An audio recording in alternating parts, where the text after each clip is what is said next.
I'm Joanne Murray. I am the director of the Albright Institute for Global Affairs. It's nice to see some fellows out in the audience. And it will be my honor tonight to introduce to you the incoming faculty director of the Albright Institute, Takis Metaxas.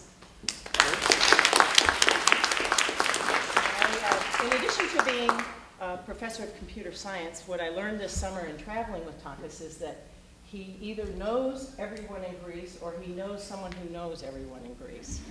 And as we journeyed through the country together, we had a tremendous opportunity to meet George Papaconstantinou.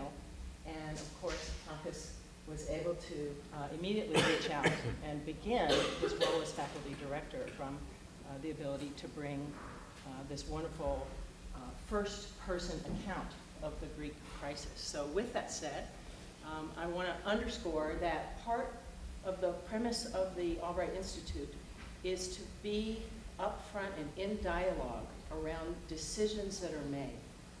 So please do not be shy. Minister Papaconstantinou has agreed to limit his comments to about 30 minutes so that we really can make it a dialogue about the key decisions that were made at such a critical time, and that it be just that, a discussion and a dialogue.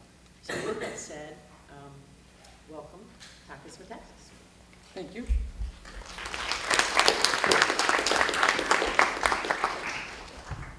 Good afternoon. Thanks very much for coming. It's great to see you here. It's an honor for me to have the opportunity of introducing former Minister of Finance, George Papaconstantinou from Greece. He was the former Minister of Finance and also of the Environment, Energy and Climate Change. He's a graduate of London School of Economics, and he also got a Master of Arts in Economics from NYU and a PhD from LSE, also in Economics. He has been advisor to 2 prime ministers in Greece, and the matters that he advised was not only economics, but also information society, something that I would be very curious to hear more about at some point. He also taught economics at the Athens University of Economics and Business. Now, George was a Minister of Economics, and economics is something that I know very little about. My wife can actually testify to that. However, as a computer scientist, I know a lot about games. And when I saw his book, Game Over, I thought, this must be very interesting. I know something about games. Let's see how the game ends. Well, it turns out it is indeed very interesting. And I would like to give you a little bit of a briefing. Spoiler alert, some of the things you will hear, maybe I'm giving you a briefing. So the year is 2009, and Mr. Papaconstantinou finds himself as the spokesman for the main opposition party, the Socialistic Party.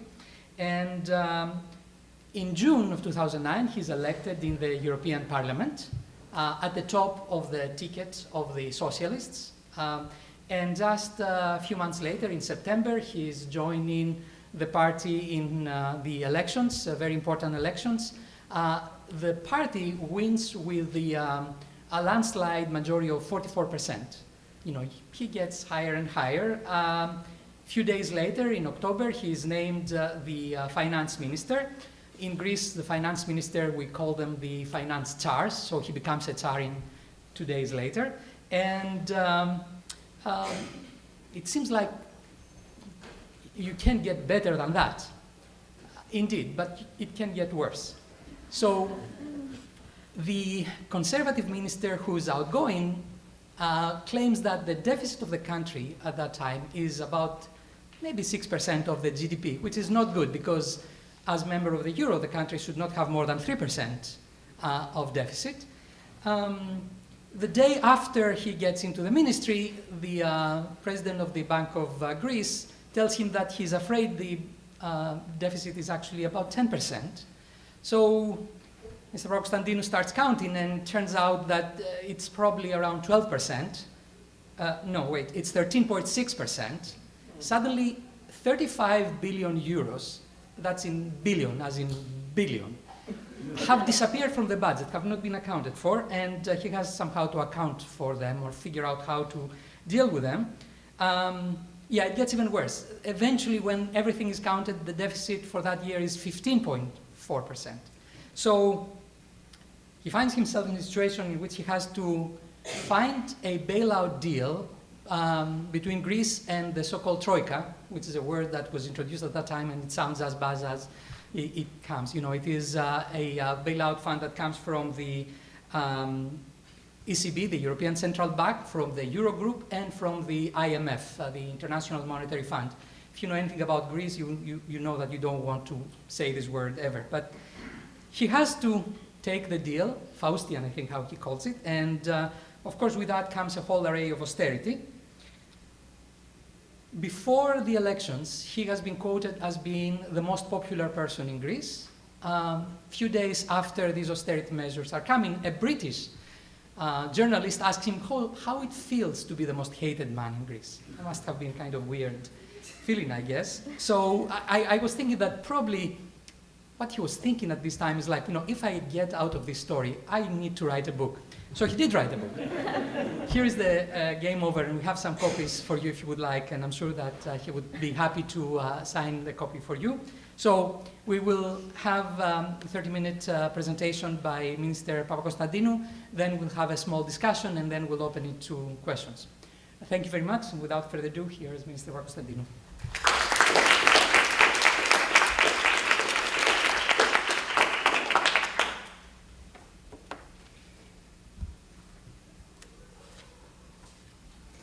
Thanks very much. It's a real pleasure being here. Let me start by thanking the Madeleine Albright Institute, Wellesley College, Takis, for inviting me, all of you for being here to listen to a story which is about Greece, about Europe, and also about getting into politics and paying a heavy price for it. So I wrote a book. And books are very personal things. Writers write first and foremost for themselves, and then for the readers. And this was first and foremost my own need to sit down and put on paper, well actually on a screen to be more precise, the thoughts, the feelings, the process, the meetings, everything that punctuated this dramatic period of 6 years. And it's a period, so the first level at which one approaches this book is on a very personal level.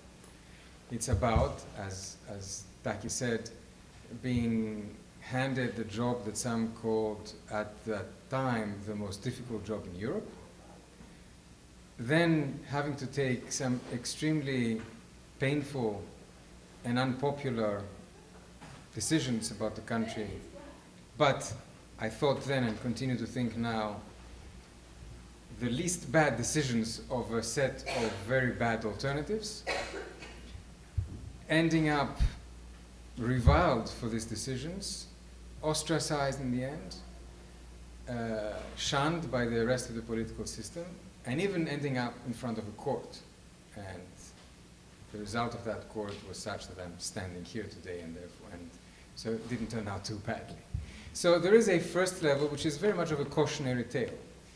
How does one enter the political arena, and if they do want to do their job right, how can they do it in a very difficult environment where rational discussion doesn't always rule, where populism is increasingly important, and somehow the Greek story has a wider resonance, I think. I can't help but think that maybe the resonance crosses also the pond and has something to say about things that are happening in this country at the moment as well. But that's one level, and perhaps it's not the most interesting level, which is the personal. The other two levels at which one should approach this book is the story of a country that in 2009 found itself at the end of a long road which was clearly not leading anywhere. A country whose past mistakes eventually caught up with her, and she had to deal with them in a very abrupt and in a very painful manner. And in doing so, had to come to terms that the level of the standard of living on which people were used to was based on rather fragile foundations. And as the economy went and collapsed, so did the political system around it. So it is a story of a country.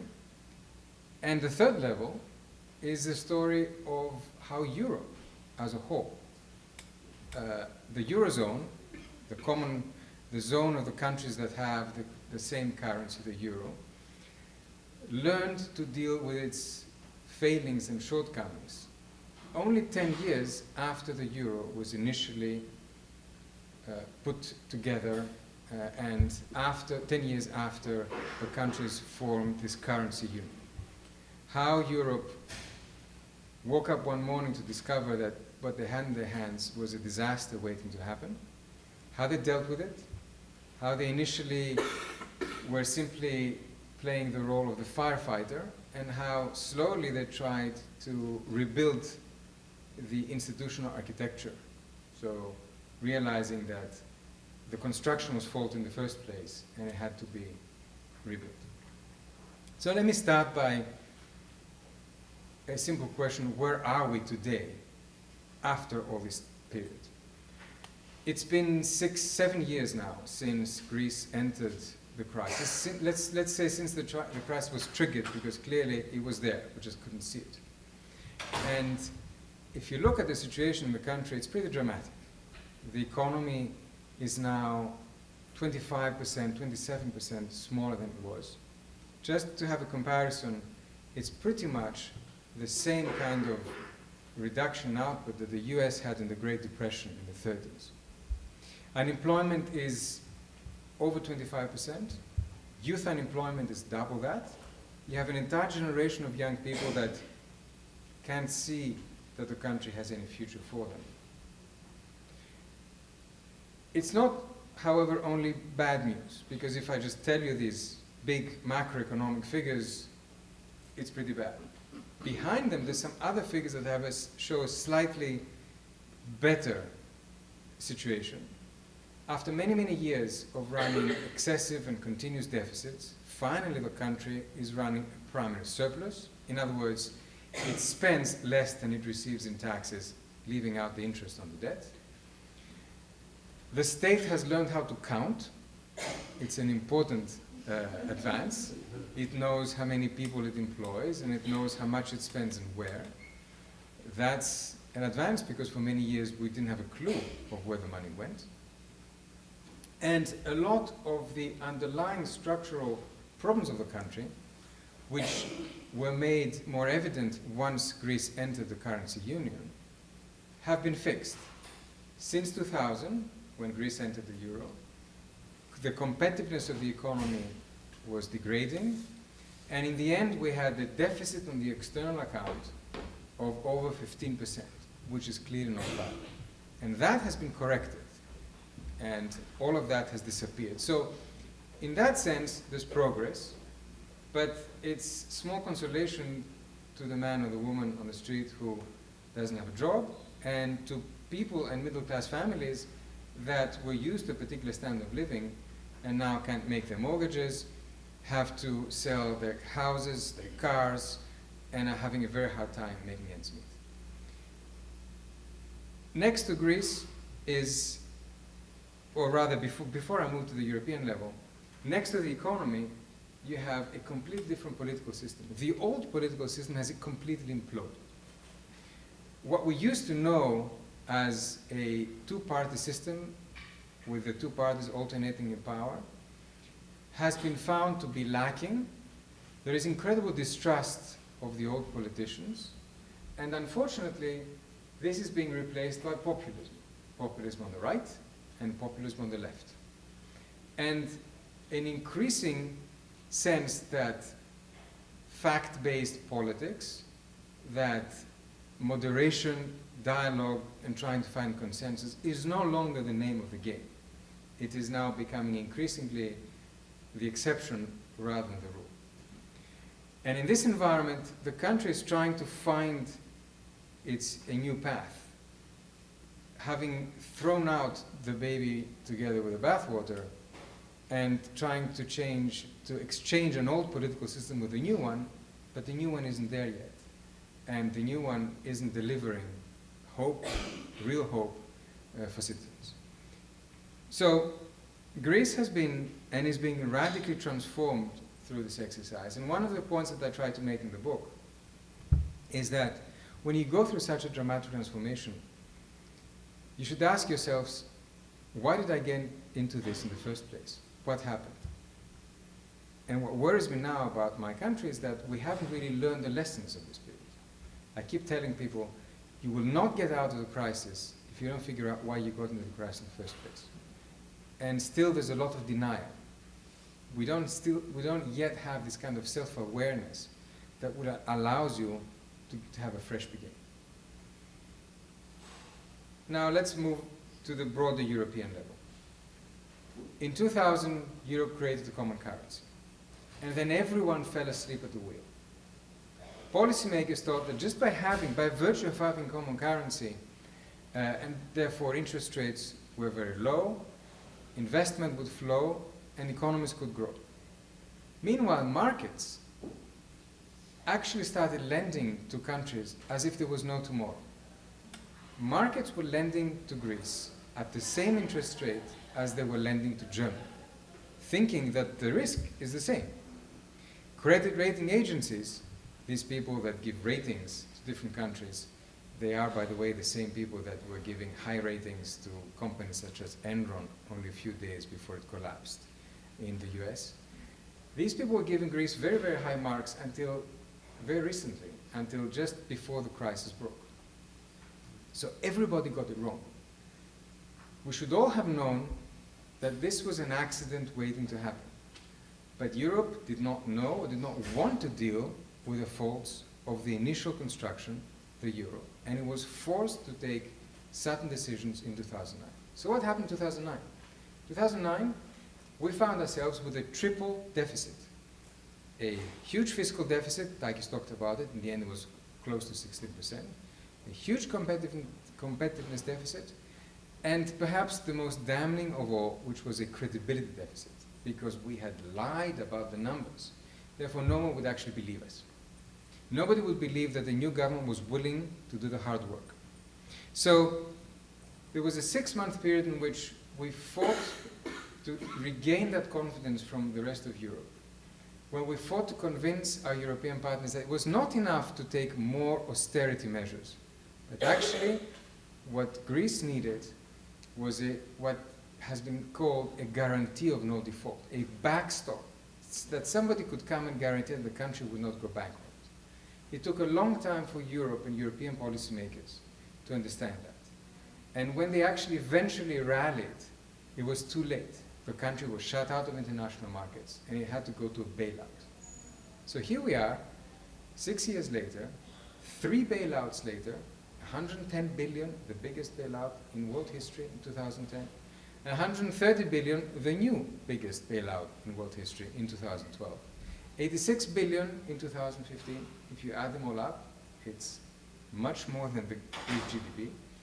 The biggest debt haircut in history, over 100 billion shaved off the national debt in 2013. 4 prime ministers, 9 finance ministers later, and we're still not completely out of the crisis. Meanwhile, Europe has been slowly trying to fix the bicycle as we're riding it by, for example, creating a common banking union. Why a common banking union? Well, because it was part of the problem was that the banks and the governments were intertwined, and the crisis in one affected the other. You had a crisis in the banks, the governments bailed out the banks, the governments went in trouble, and therefore the entire system was in trouble. We now have made steps towards a common banking union, but we're not there yet, because we don't have in Europe, as we have in the US, a common deposit guarantee throughout all the countries, which would allow a depositor who has their money in Athens to have the same security as if their money was in Helsinki or in Berlin. So we have made strides, but not enough. We have made strides towards a fiscal union. In other words, to make Europe work more together as having a common economic policy, not just a common monetary policy through the European Central Bank that sets interest rates everywhere, but also a common fiscal policy. There's been moves in that direction, but we're not there yet. So what kind of lessons can we learn from this period? There's some very generic lessons which I think apply beyond Greece. A very basic one is things tend to catch up with you. If for years you run a state with weak institutions, if for years you run a government with fiscal laxity, if for Europe you run for years a project, the euro, which is incomplete and has problems in its foundations, eventually things will catch up with you. And when they do, you won't have time, and it will turn out to be very, very expensive. Very expensive to deal with it, because you have decisions which should be taken on purely economic grounds, but they're taken through a combination of economics and politics. What you need to understand in the European crisis, in the Greek crisis, is that a lot of the decisions, to put it mildly, for those of you that do economics, were suboptimal, in the sense that they were taken by politicians with electoral calendars in mind.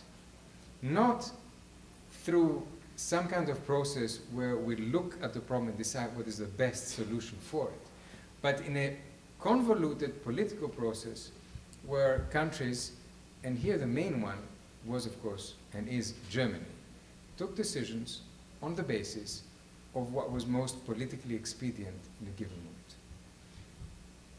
Greece could be faulted for many things, for running the deficits, for being uncompetitive, for the problems in its institutions. However, the fault goes beyond. The fault also touches European institutions that didn't see it coming, and it touches countries such as Germany that reacted too late, too little, and then made a number of wrong moves along the way. For example, after the first bailout of Greece, with people thinking, okay, the program seems to be succeeding. The spreads, meaning the difference between the German interest rate on the 10-year government bonds and the Greek, and the rate on the interest rate on the Greek government bonds, the spreads were collapsing. They were falling by 3.5 percentage points to reasonable levels. The general financial community thought, okay, maybe the Greeks are actually doing it. Then there was a turning point. And I mentioned this turning point because in understanding situations like that, you need to go beyond the textbook. You need to go beyond what analysis tells you. You need to understand how the politics comes in, and you understand how personalities matter, how the chemistry between people matters, because often that's how decisions are taken. So let me give you an example of one particular decision which was a watershed, which actually made what was a containable Greek crisis into a fully systemic European crisis. That particular turning point happened in a beautiful coastal town in Normandy in France called Deauville. And it happened at the end of 2010, in November actually, when the German Chancellor, Angela Merkel, and the French President, Nicolas Sarkozy, went for a stroll on the promenade. It's an idyllic picture. They go on a stroll and they take a momentous decision. The decision is actually on solid ground. Its ground is the following. You can't keep asking taxpayers to be footing the bill and saving countries. Banks also need to pay, because banks also made mistakes. Banks lent when they shouldn't have been doing it, and they have to pay the consequences. Correct. Then they say, we need a support mechanism beyond Greece. Other countries will be in trouble. We need to also have a mechanism to save them as well. Correct. We're going to create this mechanism, but before we can actually activate it, we need to make sure that countries' debt is sustainable. Correct. And here's the problem. Here's the rub. We're talking November 2010. They make this decision and they announce it to the world. However, the decision says that we are announcing today that if country's debt is unsustainable in 2013, then it may be restructured. So put yourself in the shoes of a private investor who holds Greek bonds, who holds Irish bonds, Italian bonds, Portuguese bonds. You're basically being told that, you know, in 3 years' time, you will probably lose your money. What do? Well, the next morning when the markets open, you sell. And this is exactly what happened. And it is absolutely amazing that this was not seen when the decision was made. In fact, the kind of story behind the story says that this was a decision taken by these two leaders without their advisors knowing anything about it. And when this decision was conveyed to the Eurogroup, the meeting of the European ministers, of the ministers of finance of the countries that have the euro, the president of the European Central Bank, Jean-Claude Trichet, got up and said, "You are mad. You are destroying the euro." And in fact, he was right. That decision alone changed the dynamics of the Greek rescue program, which was going reasonably well until that time. Spreads went all the way back up. Only a month later, Ireland went into a bailout. Portugal followed. Spain followed in its own banking bailout. Italy was under threat. And it took a lot of time, an additional year and a half, until actually with a more activist European Central Bank, the European crisis started to turn a corner. So this is just to show that in addition to kind of good economics, in addition to well-intentioned policymakers, you also have decisions which are taken in particular instances that can change the course of history and have completely unintended consequences. Anyone who looks at this 6-year period and is a practitioner in economics or politics has many, many questions. Was the design of the bailouts right? Was it too harsh? Was the austerity too much? Was the mix of policies on the fiscal side correct? Did we do too much from the taxes and too little on expenditures? What is the optimal mix? Can you have in a country such as severe fiscal consolidation at the same time have structural reforms that change the labor market, product markets, open up closed professions? In other words, can you have the kind of policies that hit everyone because you're cutting pensions, you're cutting wages, you're increasing everybody's taxes, and at the same time address and therefore have to confront interest groups that fiercely want to defend their own little turf when you try to address imperfections in the product market, such as, for example, some closed professions, meaning professions where there are barriers to entry or pricing restrictions. Can you do the two at the same time, or is it just completely impossible? Another question that is often being asked, and that is the subject of a huge debate at the moment, also in the US, is the issue of debt restructuring. Should the Greek debt have been restructured from the very beginning? Should the Europeans have insisted from the very beginning that before the bailout first was given, the debt should have been restructured? I have a very clear answer on this, which is that it's a purely academic exercise, because in 2010, our European partners were initially unwilling to lend us money. To lend us money and then also forgive part of the debt was simply not in the cards. However, after that period, it took a long time to be understood that Greek debt was not sustainable and that therefore it had to somehow be restructured. And the exact form of the restructuring took a couple of years too. Then there are pure political questions, because of course everybody loves to be a Monday morning quarterback. Everybody loves to second guess the decisions that were taken then.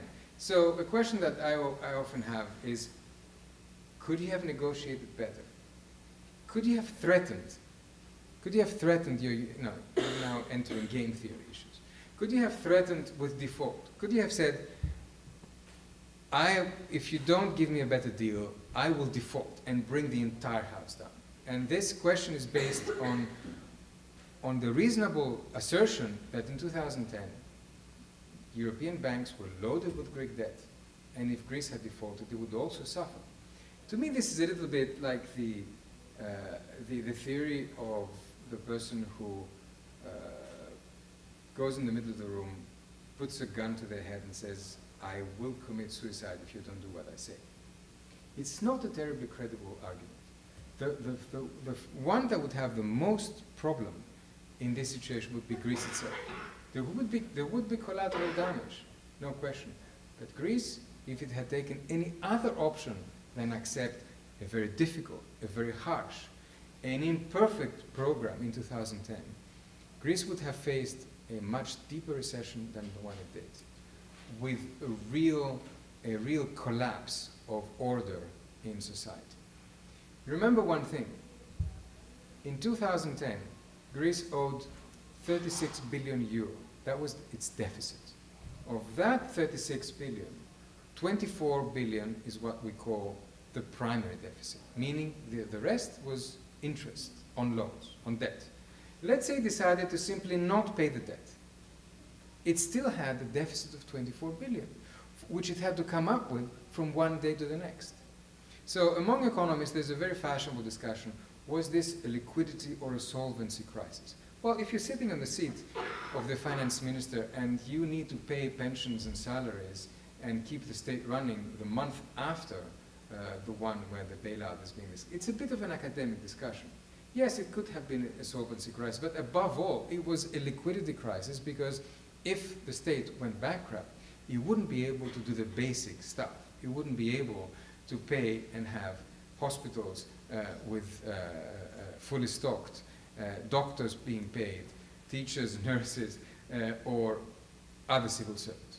So it is completely understandable, and I think we will all learn a lot when we go back and take a fresh look at the decisions that were taken there. Europe will learn a lot in terms of what it did right and what it did wrong, because there were many things that were wrong.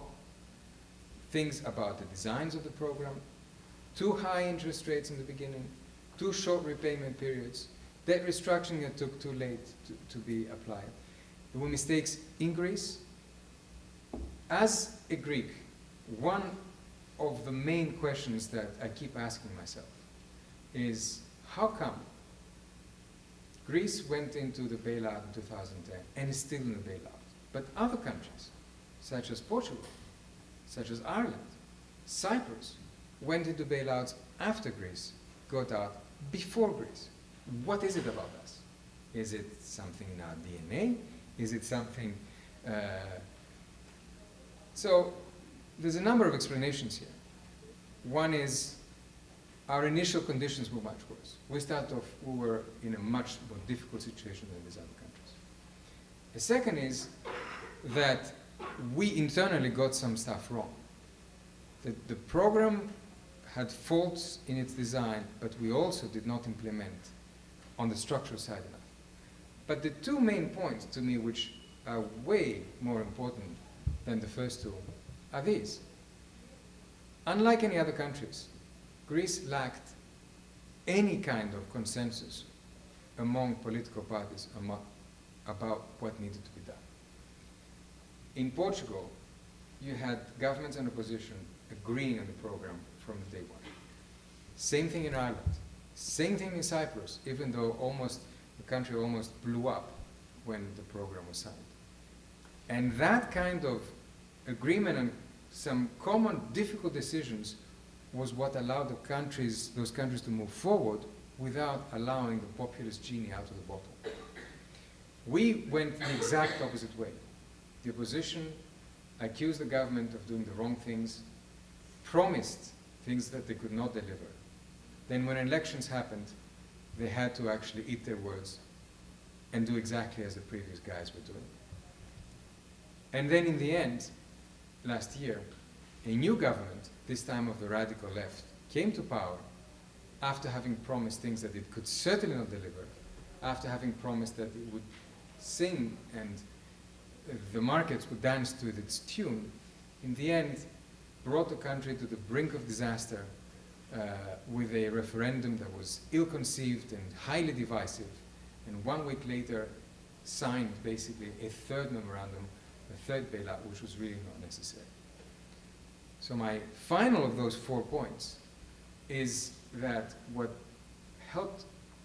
made things in Greece much worse was the fear of Grexit. The fact that around Europe, policymakers kept raising the specter of Grexit, and that made it extremely difficult for Greece to find investors, to be able to return to the markets, for confidence to return. This was a huge mistake on European policymakers, that they continued in the very last minute, almost until 2012, and then again in 2015 to raise the specter of Grexit and leave it open. Even today, and these are my closing remarks, as we look forward. Even today, I am concerned that in certain policy circles in Europe, there is this idea that, well, you know, maybe this country is at the end of the day unreformable. Yes, okay, it's done a lot fiscally, but it can't change its institutions. It has weak institutions, and it will always do. So maybe at the end of the day, it doesn't belong. Maybe we should just give them something and let them go. I am concerned that this attitude may dovetail with the attitude in Greece. Because if the current stagnation continues much longer, people will also turn around and say, well, what's in it for us? Maybe we should try and find another future outside the Eurozone, outside the Euro. And you may have this meeting of minds which would lead to what, to my mind, would be a fundamental historical mistake for the country, which is to betray its European destiny and its position in the Euro. I hope fervently that this is not going to happen, but I do believe that at the moment we're in this very, very delicate point where until and unless we start seeing some real results, that citizens feel that things are changing, then the kind of anger that we've seen all these years, which has now become almost complacency and resignation, will then turn to outright rejection. And it will be a shame because a lot has been achieved, a lot of people have suffered in this adjustment process, so it will be a real shame to then throw it all out. So let me conclude by saying that to me, writing this was a very painful exercise. It brought back into my mind all those meetings. If you read the book, you will see that there's a lot of detail of individual meetings, some that are not known, meetings in the Eurogroup, meetings in kind of bilateral discussions, some dramatic moments. So it brought this all back to me. But more than that, it brought to me a more general idea, which is that this is a story that goes beyond Greece. Some of the characteristics that we're seeing so starkly in Greece, unfortunately we're seeing increasingly in other countries. The rise of populists, the anti-establishment rhetoric, all these are there. We see them, we saw them in the UK referendum, we're seeing them in the US election, we're seeing them in France, we're seeing them in Italy. They are destroying the global political system as we know it, or at least challenging it. And we need to respond to that. And we need to respond, first of all, by understanding that some of the roots of this challenge are real. It's rising inequality, it's a standard of living that is falling, it is poverty and unemployment. And you need to have answers as a policymaker. You need to have answers for these. You can't simply accept that people will live with an increasingly worse life for themselves and for their children. But beyond that, there is also a rhetoric that is taking hold, which is beyond the actual reality. And it feeds on people's weaknesses, paranoia, and that we need to find the language to combat it. That has nothing to do with the real facts on the ground. That has to do with how language and perceptions shape attitudes, and how what used to be a political debate grounded on facts and arguments is increasingly a political debate grounded on emotions and on perceptions. That can be as dangerous as the real problems that feed the populism. And it is on both of these that I think this book and the story of the Greek crisis speaks. Thank you very much.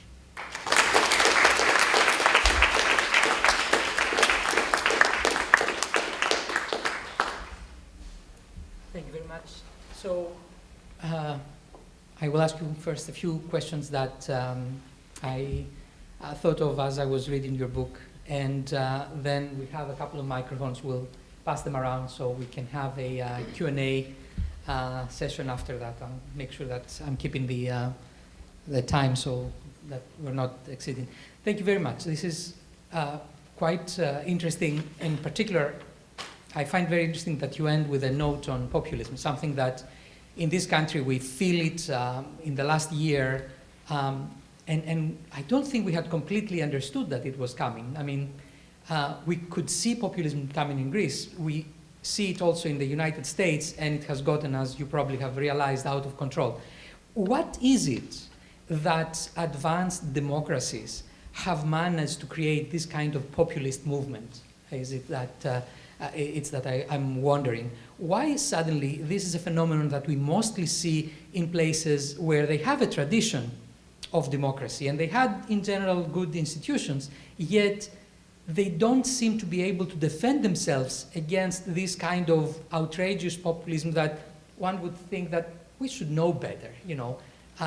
People come up with very easy solutions, and somehow the voters like to hear these very simple solutions, like to think that the world around them is very simple and all you need to do is just get in power the very right person, the one that you like, and everything will get fixed. Because in many ways, we saw that in Greece. For a number of years, we had these two political parties who were exchanging in power, and every time the new party would come in with outrageous promises, things that, you know, just vote for me and I will fix the world, will fix Greece for sure. And people would flock the opposition party after 4 years without any kind of consideration of you know, what really this would make for the country in the long term. And these populists that we were seeing there only had to worry for the next 4 years. We have this kind of 4-year room of engagement for every government. And in some sense, it is tempting to say, well, I will promise whatever you want. In 4 years, who will, you know, remember what I said? Maybe after 8 years, I will come back. So is it something that's in the root of the way that democracies have been practicing their institutions in Western Europe and the United States? I think that we live, I think that, it's working? Yeah, it is. I think that we live in an increasingly complicated world. I think for people to make sense of it, they need simple answers. Simple answers tend to be wrong. The right answers tend to be complicated, convoluted, and full of yes, but. When faced between a complicated truth and a simple falsehood, people tend to go for the simple falsehood. This is not a new phenomenon, but I think that it is becoming increasingly acute because people have become more impatient. They have become more impatient because partly the kind of evolutions that we're seeing in globalization and technology create few winners and a lot of losers and a very unbalanced outcome. This is a fact of life. Next to it are political systems and political elites that become increasingly estranged from the people that they represent. I think this is also something true, which we are waking up to quite late. There is, and here going beyond Greece and looking at Europe and beyond, there is a capture by interests that are global and very powerful and that have the most to gain from this process.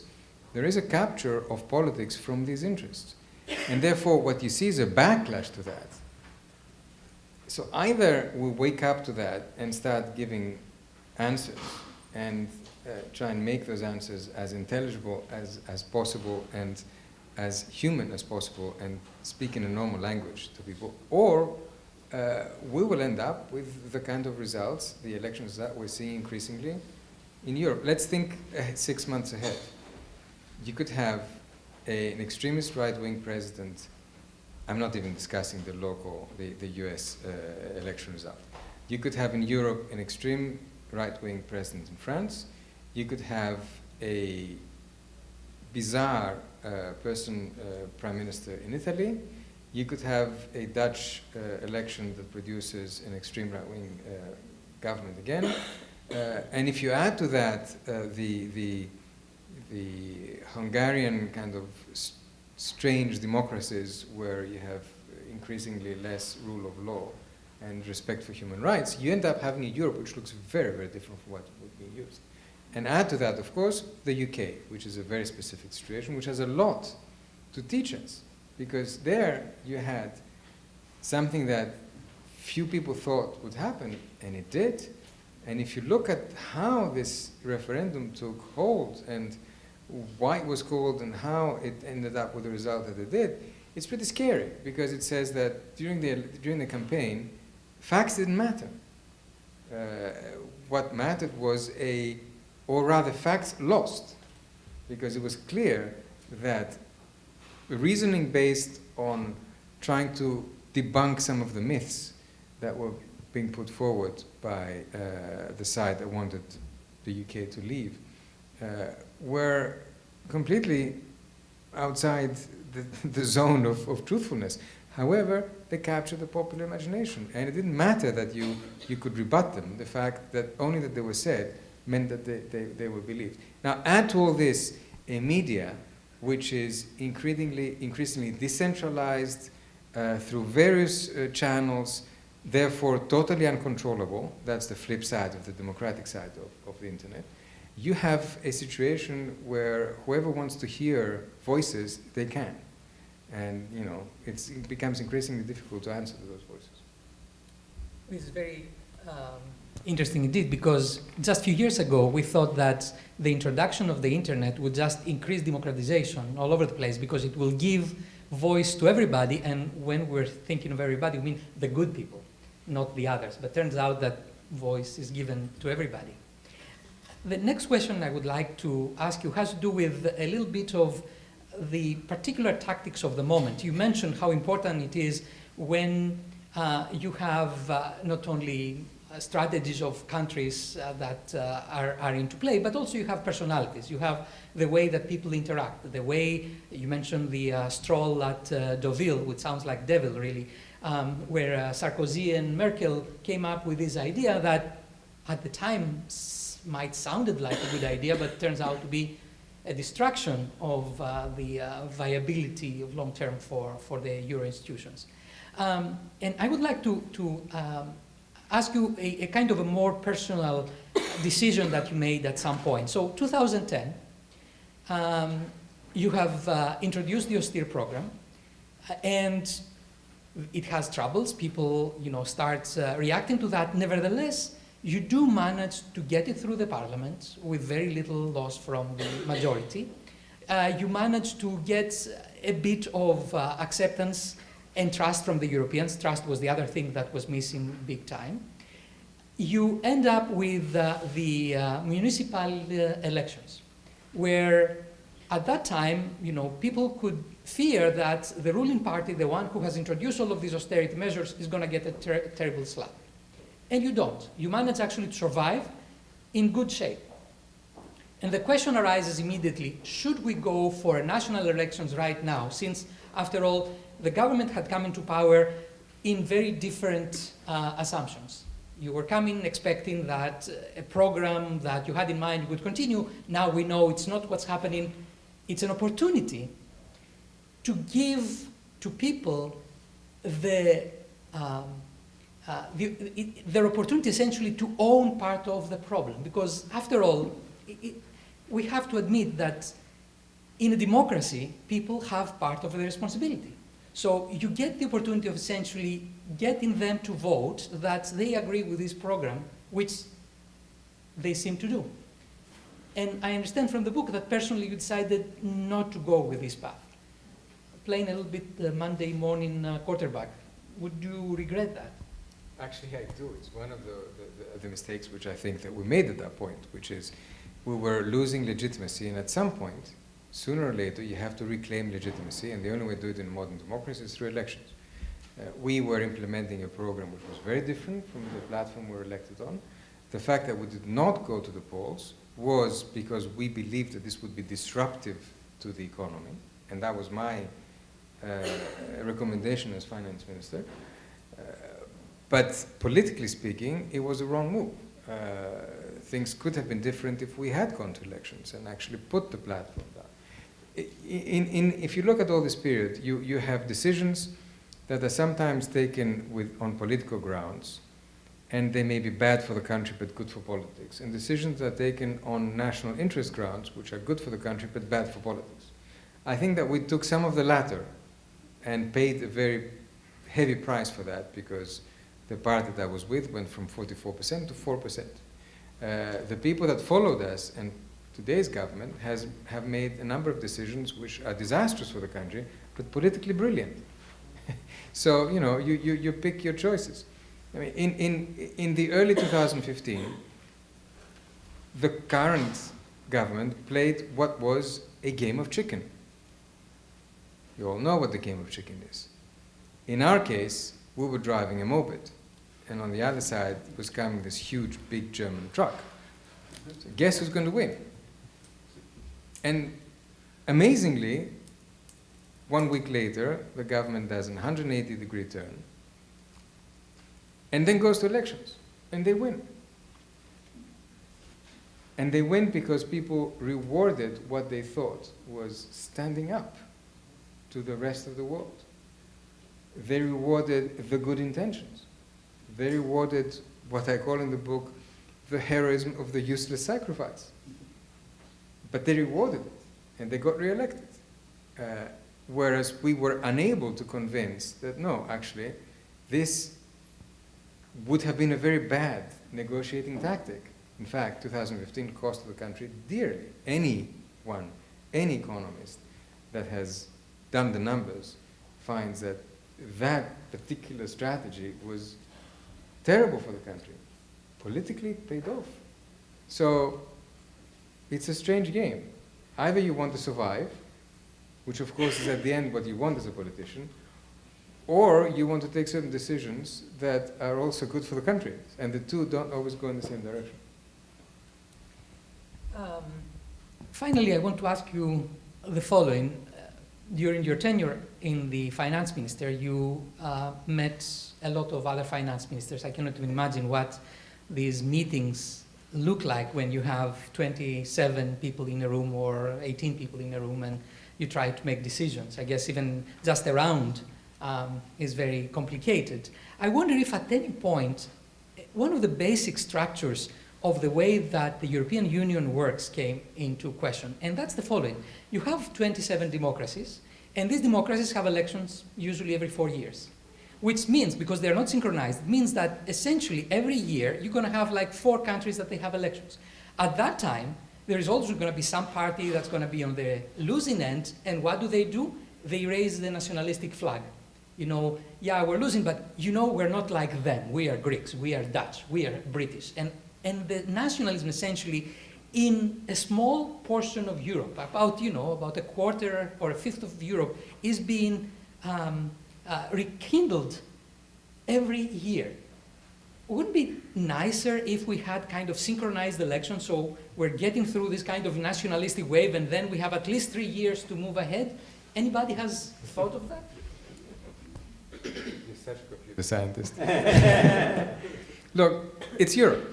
This is what it is. It's a very imperfect project which, despite all its faults, has until now managed to keep going forward. But it is a collection of countries that are vastly different, with different political systems, different mentalities, and who yet try to find a common language and some decision-making rules which are never perfect, sometimes more imperfect than anything else. Until now it's worked. The worry now is that, at least when you look at the Eurozone, what you need to do to keep the project alive is completely different from where the politics is going. The politics is going towards looking at oneself and one's own country and narrow nationalist interest. The economics and the analysis of what needs to happen for the Eurozone to survive leads towards greater integration on all fronts. And the two are clearly conflicting. Hence the big question of where we're going. Thank you very much. With that, I would like to open the floor to questions. Please, if you have one, raise your hand and somebody will come with a mic next to you so that you can ask your questions.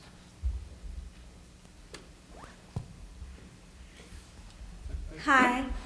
First, I want to say thank you for coming to speak to us. I just have two quick questions about kind of what you spoke today.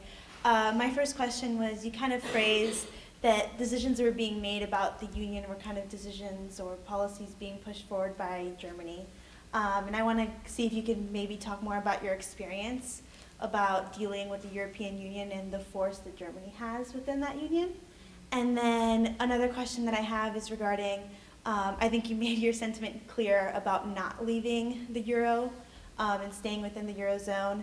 And I kind of just want to hear more about your reasons towards that, because some would say that Greece is kind of having to take this currency that's probably too appreciated for their case, and also the fact that there's a question of whether Greece should have joined the euro to begin with, and kind of your opinion on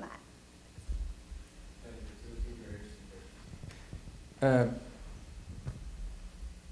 Nothing happens in Europe until someone in Berlin decides, which is a sad state of affairs. But the system of collective governance, where different states, some were more important than others, each decided and there was an interplay, this has given its place to a system whereby basically decisions are taken in Germany. And that's for a number of very specific reasons. Every other economy in Europe is very weak. Germany is supported by the Netherlands and Finland, and the counterweight to Germany, France, is in real trouble and worried about flouting all the rules and therefore having to do some very unpopular things. Italy is making a big effort to modernize its economy, but is also terribly weak. And what used to be kind of the southern front of countries are each desperately trying to stay afloat. In the beginning of the crisis, when the discussion came to Greece, countries such as Spain or Portugal were hiding under the table because they did not want to be mentioned in the same phrase as Greece. So Germany has the strongest economy, and therefore Germany imposes on the rest of Europe a brand of austerity which is excessive. Now, don't get me wrong, I am one of those who believe that you do need rules for fiscal behavior, and that austerity, while not being an end in of itself, can be a means in moderation. But it is also clear that something's got to give. And it can't only be the other countries. Germany also needs to adapt, because it is practicing what in economics we often call a beggar than able policy in a common currency zone.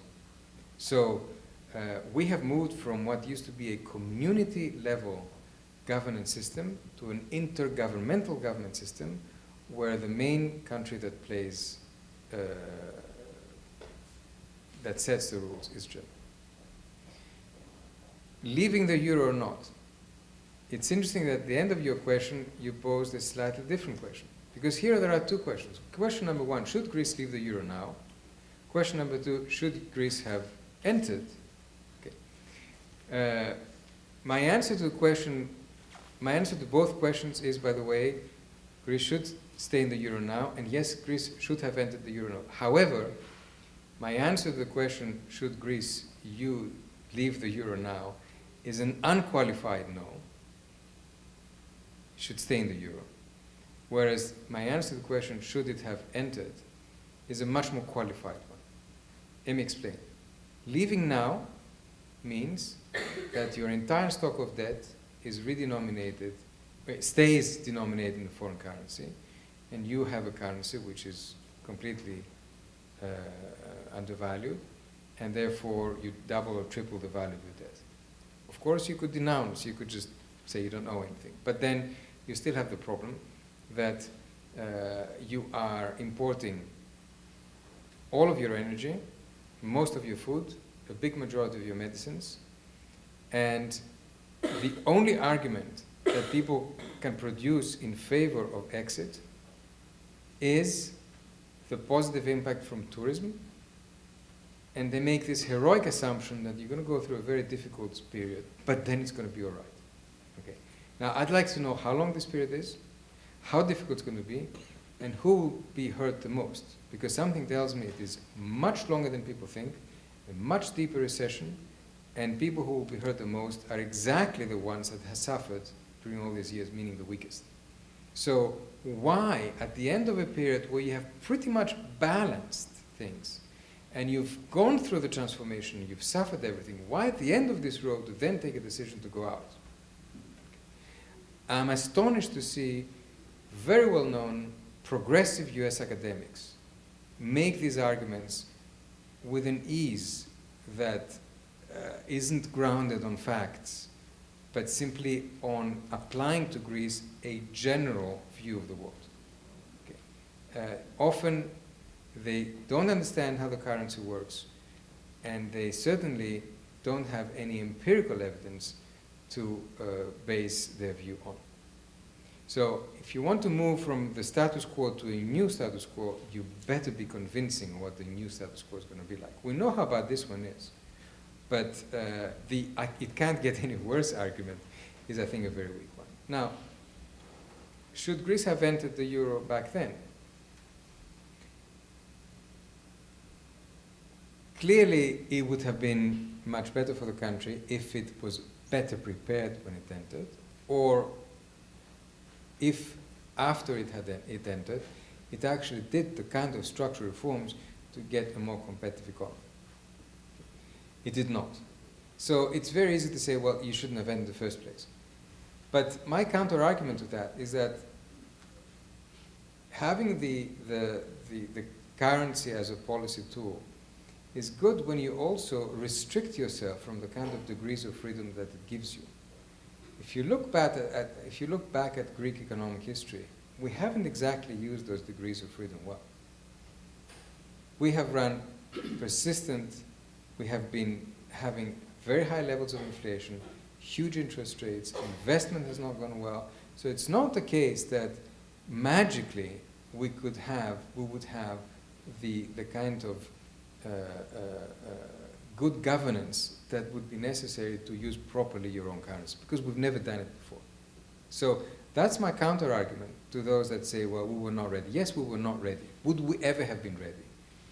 Maybe, maybe not. Should we have reformed when we got in? Of course we should have reformed. The fact that we did not, however, does not mean the decision was wrong in the first place.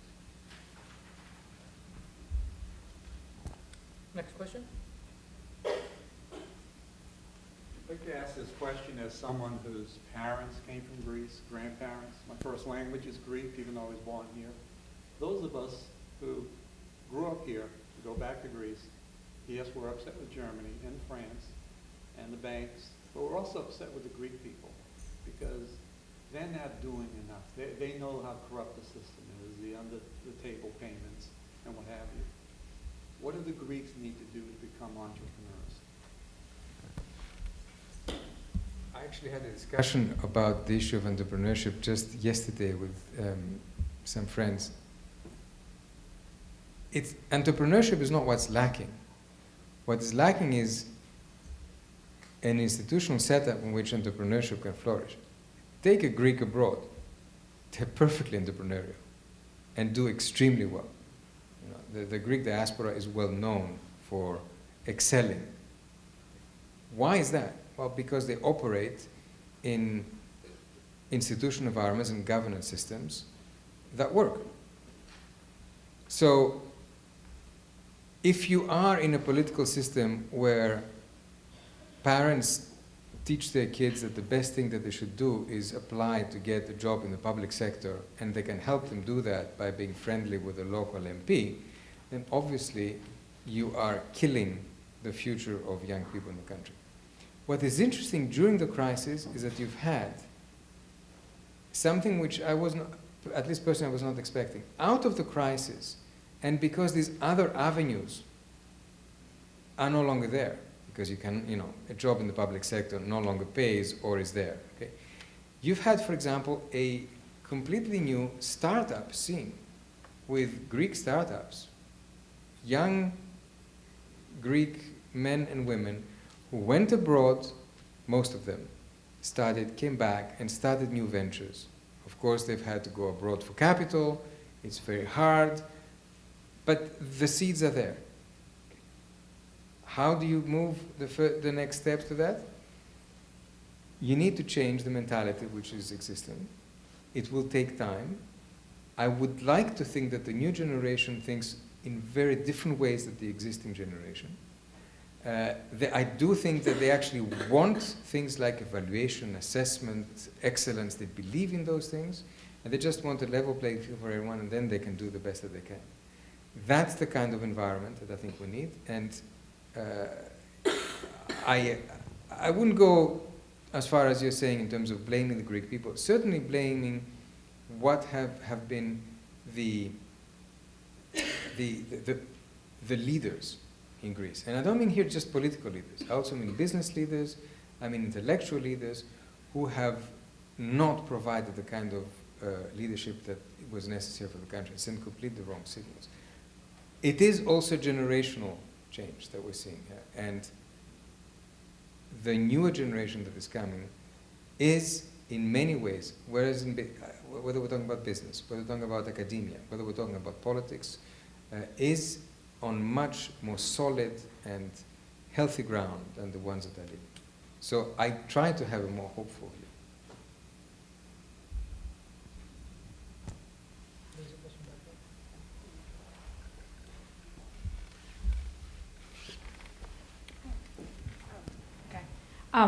Thank you. This will be drifting away a little bit from the Greek question, and I think I was intrigued by the question about Greece and the European Union relationship. So I want to ask something more about generally about European Union. You said that nothing happens in the European Union without someone saying something in Berlin. That sounded to me is very interesting, and I heard that sentiment echoed several times, especially during the discussion during Brexit period. I was wondering, what do you think is the case for any country in Europe to stay in the European Union politically, not economically? I think that you made a case clear for Greece, but I was wondering, because that seems to me something of a really big national humiliation to be obliged by another country's decisions and feel hugely weak against their word. And Brexit, to me, I mean, if it is indeed the case that nothing happens in European Union without someone in Berlin saying a word, then Brexit only makes sense, and then the progressive response, which was overwhelmingly negative to Brexit, doesn't make any sense at this point. So I wonder, what do you make of this? Thank you. I think that Britain leaving the EU, if it happens in the end, because it's a long process, it's going to be a very complicated process, is bad exactly because of that. Because you do need voices of stronger countries to change certain of the things that dominate Europe. And in that sense, if you take one voice away, like Britain's, then you end up with a very lopsided result, with a very strong Germany and everybody else being weak. So to my mind, the UK leaving is bad for the UK, but it's also bad for Europe. Europe has lived through its pluralism. There is the German fiscal orthodoxy. There are other voices in Europe that believe slightly different things. We're seeing a battle at the moment at the level of the ECB, for example, the European Central Bank, about how activist the ECB will be and how much it can help economic policy by taking decisions, whether it can be more like the US Fed or not. And the different actors in there, of course, Britain would not be in that discussion because it would never enter the Eurozone. But Britain used to bring, and does still, in a level of openness and belief in more liberal policies in the EU that I think is a very useful element and counterweight to many of the other policies and opinions, not just of Germany, but also dominating in other countries. Maybe that's the last question. Do you think it made sense to have a common currency without having common policies in terms of taxation, etc.? And if you think it is not working as it should, is there any possibility of its changing? I think it is fair to say that people who actually created the euro knew this. I mean, they knew they were embarking on something which was which had as a starting point more politics than economics. They knew that it did not satisfy the main parameters of what is an optimal currency area in economics. But they also knew, or they also believed rather, that this would be fixed along the way. They believed that they entered something which had certain characteristics, because that was the only possible way of getting some countries on board, and without them there wouldn't have been a common currency, and then along the way would fix it. It's just that it took too long, and the fixing has come in a very difficult way at a very difficult time. It's fixable, though, okay? With the caveat that I said before, which is that the politics, it's headwinds. But if you look at 2010 and 2016, we're talking about a very different situation. There are now institutions in place, from the ESM to elements of the banking union to the way the ECB is working, that we wouldn't have thought possible 6 years ago. So I do think there is progress. I just don't think there is enough progress. And I think that soon the realization will be that to really salvage it, you need to go the additional step. And there, the big crux is going to be, how do you convince the countries that are reluctantly coming, following the whole exercise, and whose populations have begun to question it? If you poll in many countries, the euro is losing the faith of the people. In Greece, we still have a strong majority in favor. But even it's eroded, even in countries such as Greece that have traditionally been very much in favor of the euro. But in countries such as France, it's eroding very fast, and that's very dangerous. So I don't think that the founders of the Eurozone were blind to its weaknesses. And I think there's also some historical evidence that suggests that when asked at the time, they said, yes, we know this doesn't fulfill the criteria for a real functioning, but we'll fix it. And isn't this how European construction was from the day one? It has been putting faith and hope in a construct that wasn't quite there before the experience, and then as you move on, you fill in the gaps. That's what we thought we'd do with the euro too, except this time we've got it more wrong than the previous times. But this doesn't mean that it's a doomed project. I don't believe this. I think that those that have been kind of predicting and prophesizing the exit of particular countries and the end of the Eurozone really don't understand the politics of the European Union. They just don't. And they got it wrong, and they're getting it wrong even when they insist now. And during the crisis, I was extremely amused to read well-known banks predicting, there's an 85%, 75% probability of Greece exiting the euro in the next 3 months. How do they make it up? Yeah, now it's down to 30%. Okay, better than 75. But I understand the need to appear scientific with these kind of numbers, but sometimes you just need to look at what makes Europe tick. And what makes Europe tick is a belief in a common future and destiny which goes beyond the economics. But of course the economics has got to add up as well, and this is what we're up against now. I would like to end with this positive note, which I think is appropriate, and thank the speaker, and also remind you that if you would like your own copy signed, we have some copies for you. So thank you very much, Minister Papaconstantinou.